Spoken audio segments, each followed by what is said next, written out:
نعم. مش فاضيه انزل، مش جايبه حاجه انا. ايه القرف ده؟ هو انت بتتكلمي مع عمك كده ليه؟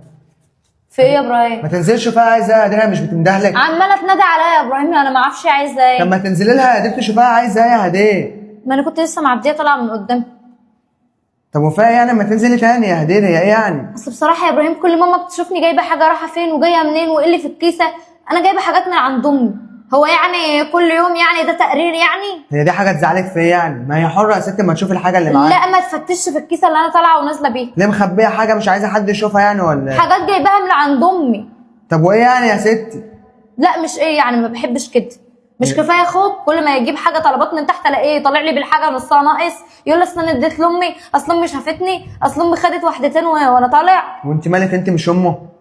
ما هي اللي مربيانا برضه، وهي برضه اللي يعني صارفه علينا برضه واحنا صغيرين. انت مالك ما يجيب لها ولا ما يجيبلهاش، ولا ان شاء الله يديها اكلكم كله. هو انا مالي وانا اتكلمت في حاجه؟ يجيب يا اخوي، هي مش امكم؟ بس ملاش الحق ان تشوف انا جايبه ايه من عند اهلي. لا ليها الحق انها تشوف. ليه بقى ان شاء الله؟ هو كده. هو انا بتفتش في الطلعه والنازله ولا ايه ده تفتيش؟ هو ده مزاجنا، هي مزاجها جابها كده يبقى مزاجها جايبها كده.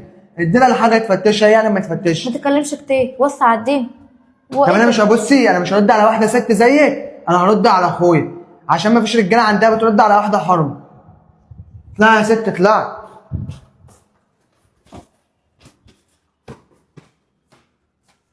نخبط على اخويا بقى اما اقول له اللي حصل. عبدو. ايه يابا عامل ايه؟ يا ابراهيم عامل ايه؟ تعالى خش. لا يا عم انا طالع فوق. بقول لك بس انا في حاجه حصلت كده عايز اقول لك عليها، عشان الحاجه دي بصراحه ضايقتني وانا ما ينفعش اتكلم مع الجماعه عندي. في ايه خير؟ وينفع يا ماما تبقى بتنده للجماعه عندك تقوم مشوحه لها تقول لها مش نازله ومش مش نازله؟ مين دي اللي شوحت؟ مراتك. هدير؟ اه هدير. شوحت امك؟ اه شوحت لامي. ولا انت ما تنزلش تشوفها تقعد تقول لي ده بتفتش ومش بتفتش، ويا عم ده سبب عشان يقنعك كمان تقعد تقول لي ده انا جوزي كل ما يجيب لنا حاجه بيدي لامك نص الاكل بتاعنا ومش نص الاكل بتاعنا. طب هو ده كلام يا عم عبده؟ يا ابراهيم انت متاكد ان هدير هي اللي قالت كده؟ ايوه يا عم عبده، خش قول لها يا عم عبده اسالها. بأمارة لو انت ما بتجيب حاجه مش بتقول لها بالاماره اديت لامي اصل امي خدت منها، هي دي مش حاجه بتحصل برضه؟ اه. طيب يا عم انا عرفت انا منين طيب؟ ما عشان وقفتني على السلم وقعدت تقول لي كلام ملوش لازمه. ماشي يا ابراهيم انا هشوف الموضوع ده مع هدير. شوف يا عم معلش. عبده عشان ده كلام ما يرضيش ربنا، ودي مهما تمام. كانت امنا يا عم عبده. ماشي يا ابراهيم. ماشي يا انا عبده. هشوف الليله دي. ماشي يا طب تعالى اقعد معايا شويه. لا يا عم ماشي، هبقى انزل لك بعدين. طب ماشي يا ابراهيم. ماشي يا هدير. لسه جايبه اكياس للخزينه اهو. يا ماما انا قايله لك من ساعتها بعت اخويا يجي ياخد عيش، انا جايباه صبح اصلا الصبح. لا عندي عيش كتير. طب يلا هستناه هعملهم له بالحبل. حاضر ماشي سلام. عايز افهم بقى ايه الحوار اللي حصل النهارده مع عمي؟ حواري مفيش حاجه حصلت. مفيش حاجه حصلت؟ اه. انا ولا هزعق ولا هشخط ولا همد ايدي. هتقولي ايه اللي حصل النهارده بالذوق؟ فهميني بقى. ما فيش حاجه حصلت يعني، ايه حصل حاجه يعني؟ ما فيش. حصل ايه يعني؟ مفيش. ما فيش، هيكون حصل ايه؟ تمام ماشي.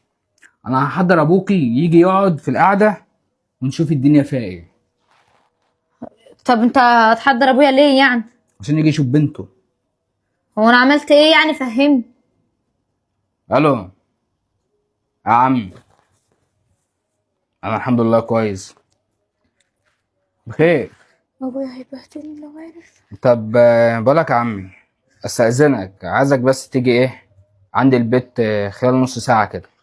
ابويا ما بيرضاش بالغلط. لا خير خير ان شاء الله، بس لما تيجي هتفهم كل حاجة.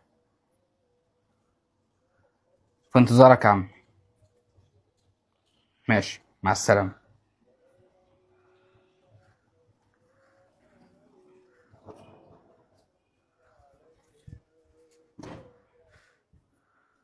عادي واقولك كأني عملت حاجه. اكيد ابراهيم اللي قاله. هكدب ابراهيم واقول له لا ما حصلش. مش عارفه ربنا يستر.